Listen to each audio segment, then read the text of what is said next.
నమస్తే విక్టరీ మీడియాకి స్వాగతం. ముందుగా బులెటిన్ హెడ్లైన్స్. నాకు సహకరించిన అన్ని పార్టీలకు కృతజ్ఞతలు. ఎన్డీఏ కూటమి సమావేశంలో ప్రధాని మోదీ.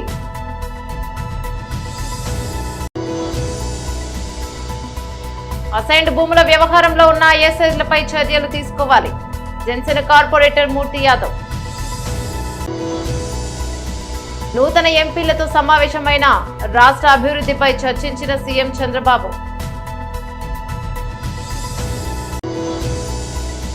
శ్రీ నరసింహ స్వామిని దర్శించుకున్న నారా లోకేష్ దంపతులు. స్వామివారికి ప్రత్యేక పూజలు.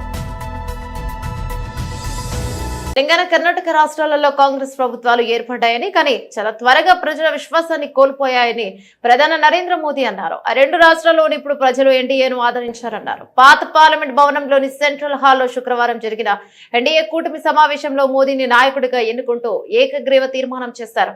తనను ఎన్డీఏ పక్ష నేతగా ఎన్నుకున్న అనంతరం మోదీ మాట్లాడారు. తమకు మద్దతుగా నిలిచిన ఎన్డీఏ మిత్ర పక్షాలకు ప్రధాని మోదీ ధన్యవాదాలను తెలిపారు. ఎన్డీఏ పక్ష నేతగా ఎన్నిక కావడం చాలా సంతోషంగా ఉందన్నారు. రాత్రింబవళ్లు కష్టానికి ఇది ఫలితమన్నారు.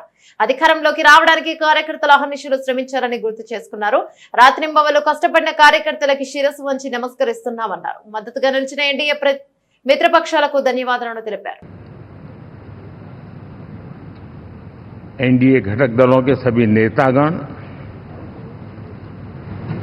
नवनिर्वाचित सभी सांसदगण और हमारे राज्यसभा के भी सांसदगण, आप सबका हृदय से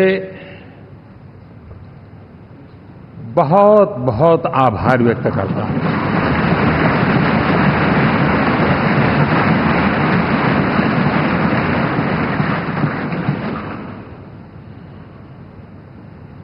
मेरे लिए खुशी की बात है कि इतने बड़े समूह को आज मुझे यहां स्वागत करने का अवसर मिला है।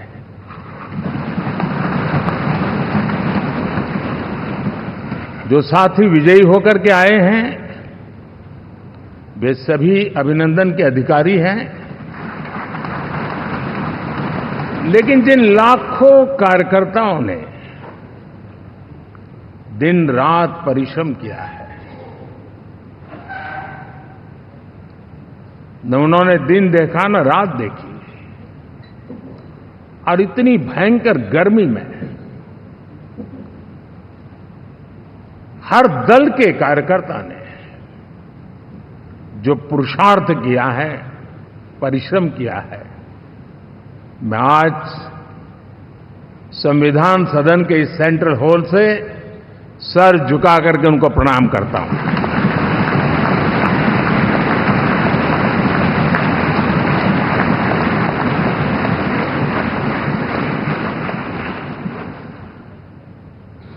साथियों, मेरा बहुत सौभाग्य है कि एनडीए के नेता के रूप में आप सब साथियों ने सर्वसम्मति से चुन करके मुझे एक नया दायित्व दिया है, और इसके लिए मैं आपका बहुत बहुत आभारी हूं।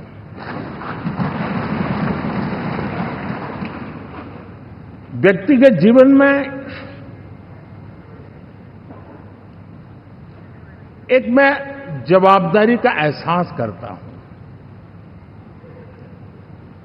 जब 2019 में इस सदन में मैं बोल रहा था, आप सबने मुझे नेता के रूप में चुना था, और तब मैंने एक बात पर बल दिया था, विश्वास। आज जब आप मुझे फिर से एक बार ये दायित्व देते हैं, इसका मतलब है कि हम दोनों के बीच, हम आपस में विश्वास का सेतु इतना मजबूत है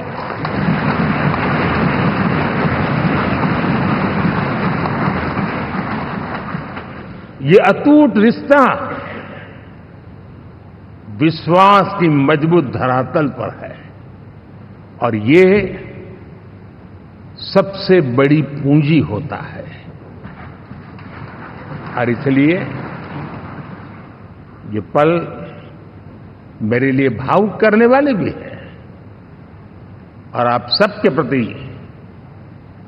जितना धन्यवाद करूं उतना कम है।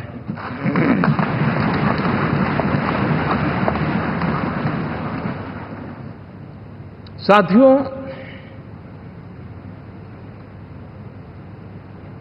बहुत कम लोग इन बातों की चर्चा करते हैं, शायद उनको सूट नहीं करता होगा, लेकिन हिंदुस्तान के इतने महान लोकतंत्र की ताकत देखिए कि एनडीए आज देश में 22 राज्यों में लोगों ने उनको सरकार बनाकर के सेवा करने का मौका दिया।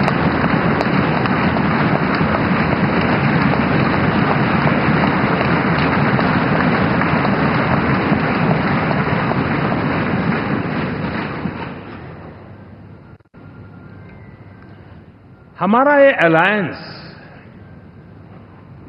सच्चे अर्थ में भारत की असली जो स्पिरिट है, जो भारत का आत्मा है, भारत की जड़ों में जो रचा बसा है, उसका एक अर्थ में प्रतिबिंब है।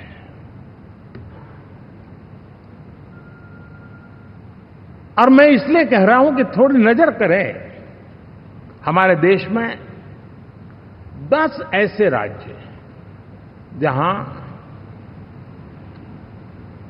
हमारे आदिवासी बंधुओं की संख्या प्रभावी रूप से है। ఉత్తరాంధ్రలో వేల కోట్ల విలువ గల 100 ఎకరాల సైన్డ్ భూములు జీవో 596 ముసుగులో కొట్టేసిన ఐఏఎస్లపై నిఘా పెట్టాలని జనసేన కార్పొరేటర్ పీతల మూర్తి యాదవ్ ఆరోపించారు. శుక్రవారం విశాఖ పౌర గ్రంథాలయంలో ఏర్పాటు చేసిన మీడియా సమావేశంలో ఆయన మాట్లాడుతూ భూ కుంభకోణం బయటకు వచ్చిన తర్వాత మాజీ ప్రభుత్వ ప్రధాన కార్యదర్శి Jawahar Reddy, Visakha collector Mallikarjuna, GVMC commissioner Saikanth Varma ఇతర అధికారులపై తక్షణమే చర్యలు తీసుకోవాలని కోరారు. విశాఖ విజయనగరం జిల్లాలో 800 ఎకరాల సైట్ భూముల బదిలీ చేశారన్నారు. తక్షణమే కొత్త ప్రభుత్వం ఈ అక్రమాలపై ప్రత్యేక దృష్టి సారించి పేదలకు ఆయా భూములు దక్కేలా చూడాలని కోరారు. 2 దశాబ్దాలు పైగా వాళ్ళ అనుభవంలో ఉండి వాళ్ళ బిడ్డల భవిష్యత్తు కోసం వాళ్ళు సాగు చేసుకున్నటువంటి ఆ భూముల్ని జగన్మోహన్ రెడ్డి ప్రభుత్వం ఎన్నికల 4 నెలలు సమీపిస్తున్నటువంటి తరుణంలో సాక్షాత్తు మాజీ chief secretary doctor K S Jawahar Reddy, అలాగే సిసిఎల్ఏ కమిషనర్ సాయి ప్రసాద్ గారు ఒక అద్భుతమైనటువంటి స్కీమ్ని రూపొందించారు.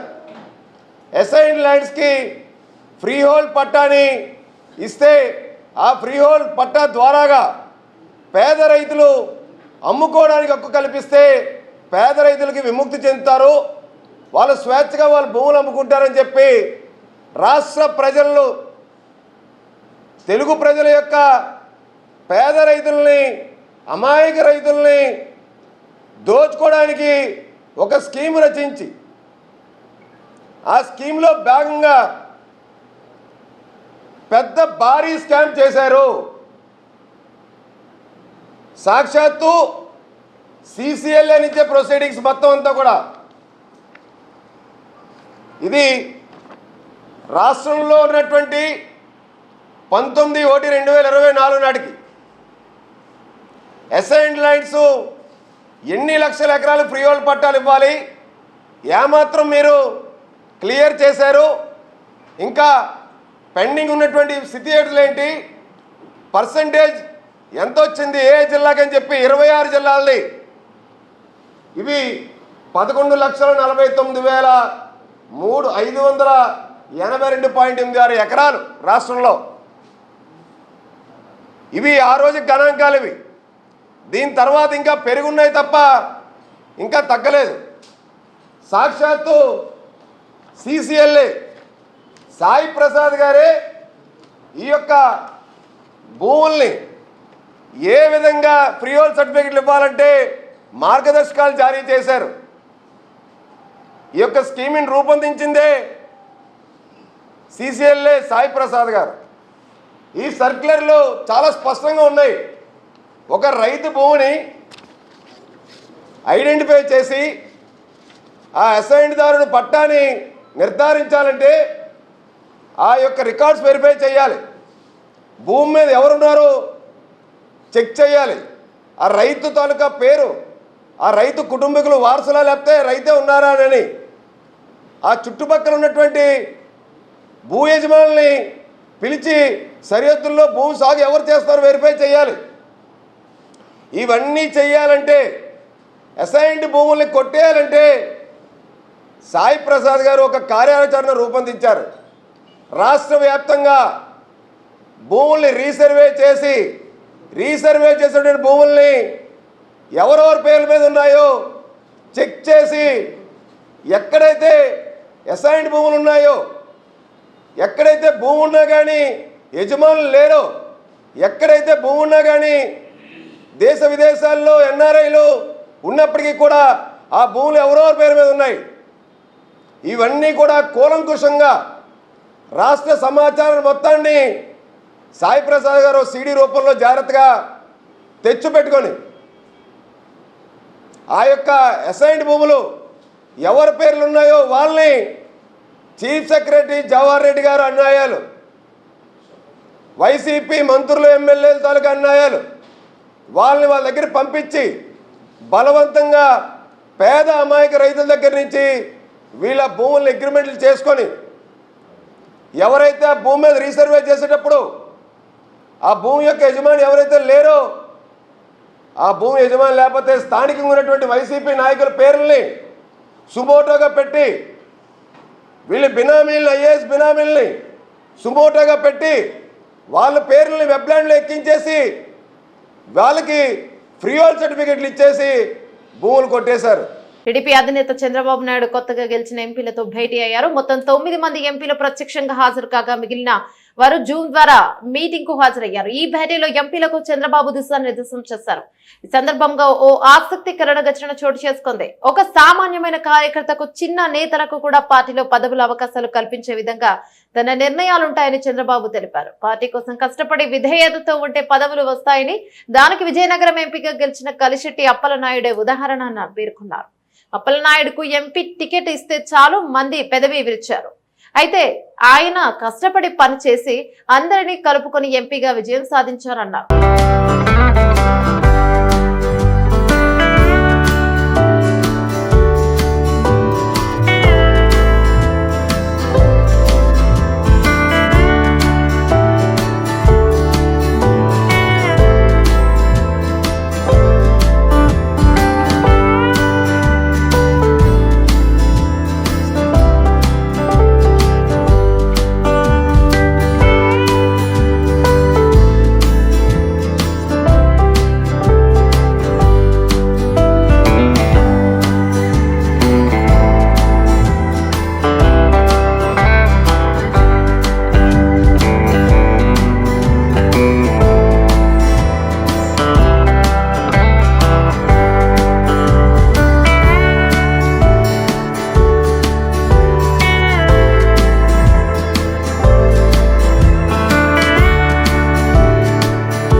నరసింహస్వామి చల్లని ఆశీస్సులతో మంగళగిరి నియోజకవర్గాన్ని అభివృద్ధిలో రాష్ట్రంలోనే నెంబర్ 1 గా నిలబెడతానని టీడీపీ జాతీయ ప్రధాన కార్యదర్శి నారా లోకేష్ అన్నారు. గురువారం ఆయన భార్య నారా బ్రాహ్మణితో కలిసి మంగళగిరిలోని శ్రీ లక్ష్మీ నరసింహస్వామి ఆలయాన్ని దర్శించుకున్నారు. ఆలయంలో ప్రత్యేక పూజా కార్యక్రమాలు నిర్వహించారు. ఈ కార్యక్రమంలో టీడీపీ శ్రేణులు కూడా పాల్గొన్నాయి. కాగా ఏపీ అసెంబ్లీ ఎన్నికల్లో టీడీపీ ప్రధాన కార్యదర్శి నారా లోకేష్ మంగళగిరి నియోజకవర్గంలో రికార్డు స్థాయి మెజార్టీతో విజయం సాధించిన విషయం తెలిసిందే. మంగళగిరిలో 72 ఏళ్ల ఎన్నికల చరిత్రలో తిరుగులేని మెజార్టీ సాధించారు. తన ప్రత్యర్థి మురుగుడు లావణ్యపై ఏకంగా 91,413 ఓట్ల మెజార్టీతో గెలిచారు. దీంతో 1952లో మంగళగిరి నియోజకవర్గానికి జరిగిన తొలి ఎన్నిక నాటి నుంచి ఇప్పటి వరకు అత్యధిక మెజార్టీ సాధించిన ఎమ్మెల్యేగా ఆయన నిలిచారు.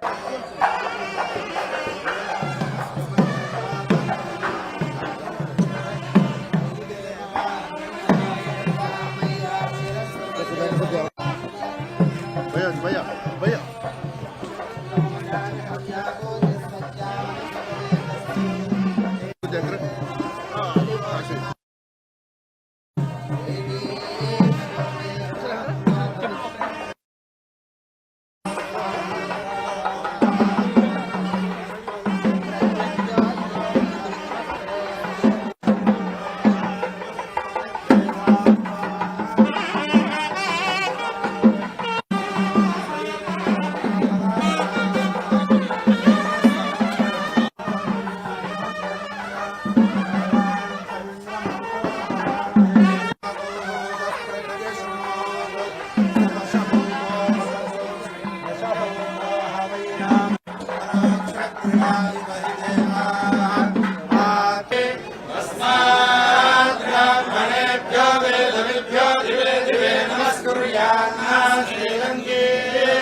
जुषानो हविषो जुषानो घृतप्रदीको जुषानो हविषो जुषानो घृतप्रदीकः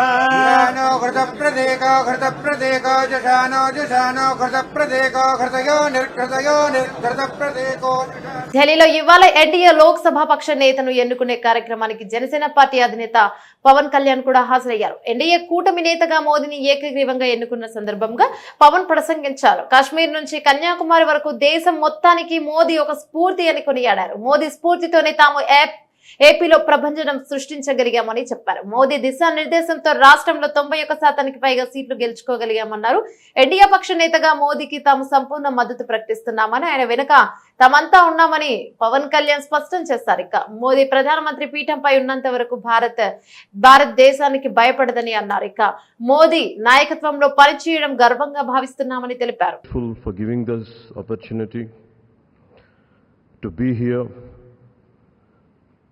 It started in 2014 in the same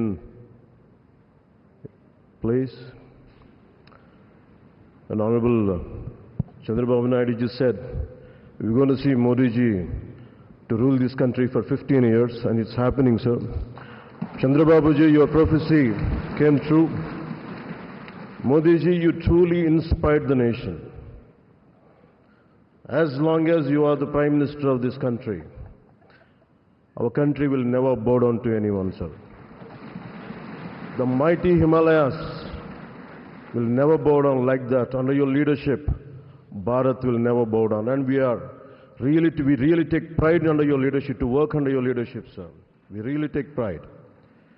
And from Kashmir to Kanyakumari, Kamakya to Dwaraka, and you have inspired everyone, sir. You have inspired everyone. We all rally behind you. The way you have triggered us to serve the nation, the kind of patriotism you have instilled in us by your actions, by your words, by your deeds, and the kind of development you had shown us in the progress. And sir, I'm deeply honored, and for listening to us, for looking at Andhra Pradesh.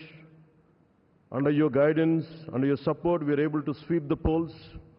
We got 91% victory there. We got completely, in legislature, we had got 91% success. It's all because of your guidance. It's all because of your leadership, sir. I'm grateful to you. We're all grateful to you.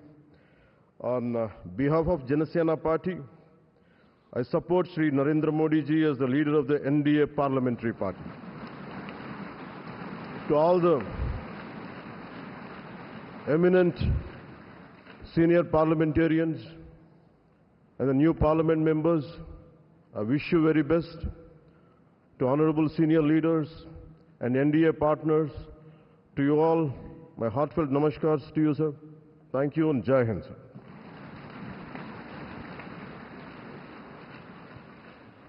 ఎన్డీఏను అధికారంలోకి తీసుకురావడానికి ప్రధాని మోదీ గత 3 నెలలుగా ఎన్నికల ప్రచారంలో తీరిక లేకుండా గడిపారని AP CM Nara Chandrababu Naidu పేర్కొన్నారు.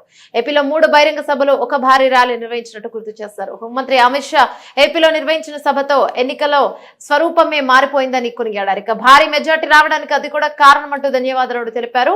నడ్డా, రాజ్నాథ్ సింగ్ వంటి వారు కూడా ప్రచారానికి రావడంతో ప్రజల్లో విశ్వాసం పెరిగిందని పేర్కొన్నారు. మోదీ నేతృత్వంలో భారతదేశం గత 10 ఏళ్లలో ఎంతగానో అభివృద్ధి చెందిందని కొనియాడారు. ఆయన నేతృత్వంలోనే భారతదేశం ప్రపంచంలోని 5వ అతిపెద్ద ఆర్థిక వ్యవస్థగా రూపుదిద్దుకుందని ప్రశంసించారు. ఇప్పుడు వికసిత్ భారత్ ప్లాన్ 2047 పై ప్రణాళికలు రూపొందించారని వీటిని చేరుకుంటామని తాము పూర్తి విశ్వాసాన్ని వ్యక్తం చేశారు. A zero poverty nation, that is possible only Narendra Modi ji. This is a historic moment. All of you are here. Telugu Desam Party is having relations with NDA from the beginning. My leader, my party founder, great N.T. Ramarao garu, you are all aware. Always he was worked for the people, and also he told very clearly, I don't know isms, I know only ism, that is humanism. That is NTR. That vision Narendra Modi ji is making a reality in India. We are very happy for this momentum. మాజీ CM Jagan ఓటమి గల కారణాలపై ఏవేవో మాట్లాడుతున్నారని, అలా కాకుండా జరిగిన తప్పిదాలు తదితర విషయాలపై చర్చించుకోవాలని టీడీపీ పోలిట్ బ్యూరో సభ్యులు వర్ల రామయ్య అన్నారు. శుక్రవారం అమరావతి టీడీపీ కార్యాలయంలో ఏర్పాటు చేసిన మీడియా సమావేశంలో ఆయన మాట్లాడుతూ, సంక్షేమ పథకాలు అభివృద్ధి చేసినా ఓటమి జరిగిందంటే ప్రజల్లో వైసీపీపై ఎంత వ్యతిరేకత ఉందో అనే విషయాన్ని జగన్ మరోసారి పునఃసమీక్ష చేసుకోవాలన్నారు. ఇప్పటికైనా అన్ని వర్గాల ప్రజలకు జరిగిన అన్యాయంపై చర్చించుకుంటే భవిష్యత్తు ఉంటుందని సూచించారు. కానీ ఆయన ఓడిపోయిన తర్వాత ఆయన మాటలు చూస్తూ ఉంటే ఆత్మస్తుతి, పరనింద. ఆత్మస్తుతి, ఆయన ఏదో గొప్పగా పనిచేసినట్టు చెప్పుకోవటం, తన ఓటమికి ఇతరులు కారణమని ఆయన ద్వేషించటం, ఇతరులను తప్పుపట్టడం, తన ఓటమిని ఇతరులకు రుద్దాలని, తన ఓటమికి కారణం తాను కాదు వాళ్ళు అని వేరే వాళ్ళని చెప్పాలని చూసి ఆయన ప్రయత్నం చేయటం చాలా తప్పని చెప్పి నేను తెలియజేస్తున్నా. జగన్మోహన్ రెడ్డి గారు, ఇంకా మీకు జ్ఞానోదయం కలగలేదు. మీ ఆత్మస్తుతి, పరనింద చూస్తూ ఉంటే ఈ ఓటమి కూడా తెలుగుదేశం పార్టీ కూటమికి ఇచ్చిన ఈ ల్యాండ్ స్లైడ్ విక్టరీ కూడా మీకు మీ వాస్తవ స్థితికి మిమ్మల్ని తీసుకురాలేదు. ఇంకా ఊహాలోకాల్లోనే మీరు విహరిస్తూ ఉన్నారు జగన్మోహన్ రెడ్డి గారు.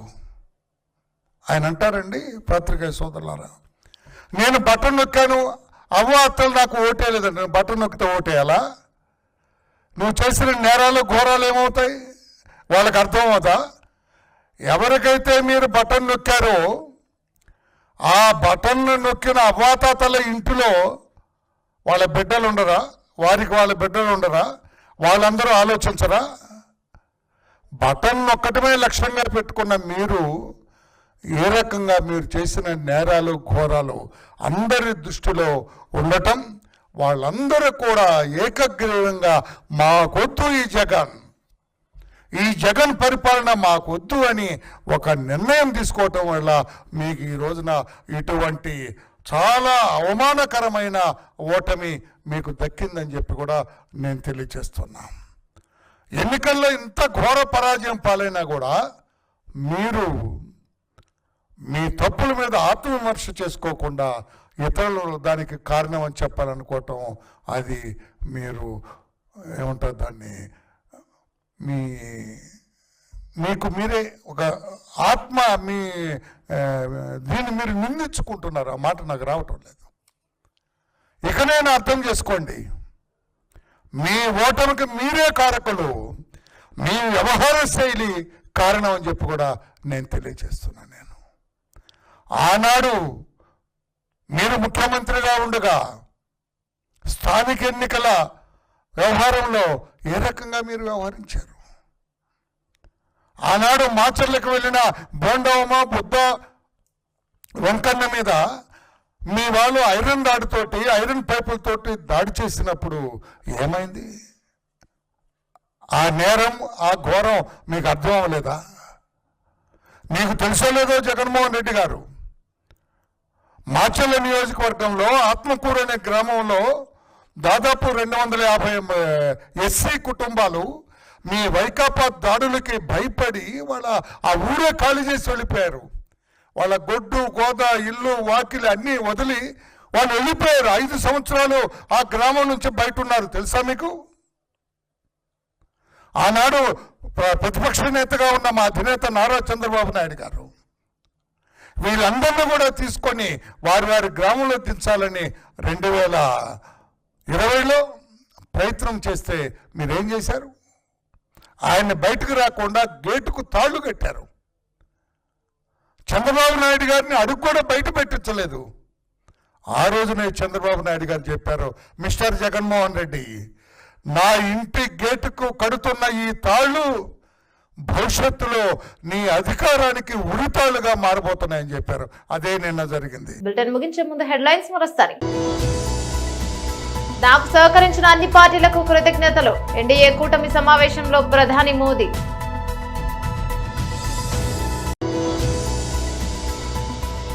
అసైన్డ్ భూముల వ్యవహారంలో ఉన్న ఐఎస్ఐలపై చర్యలు తీసుకోవాలి, జనసేన కార్పొరేటర్ మూర్తి యాదవ్. నూతన ఎంపీలతో సమావేశమైన రాష్ట్ర అభివృద్ధిపై చర్చించిన సీఎం చంద్రబాబు.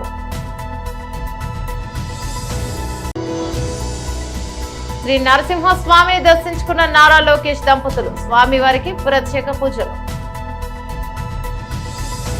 ఇవి బులెటిన్లోని అప్డేట్స్. మరో బులెటిన్ మళ్ళీ కలుసుకుందాం. అంతవరకు సెలవు. నమస్తే.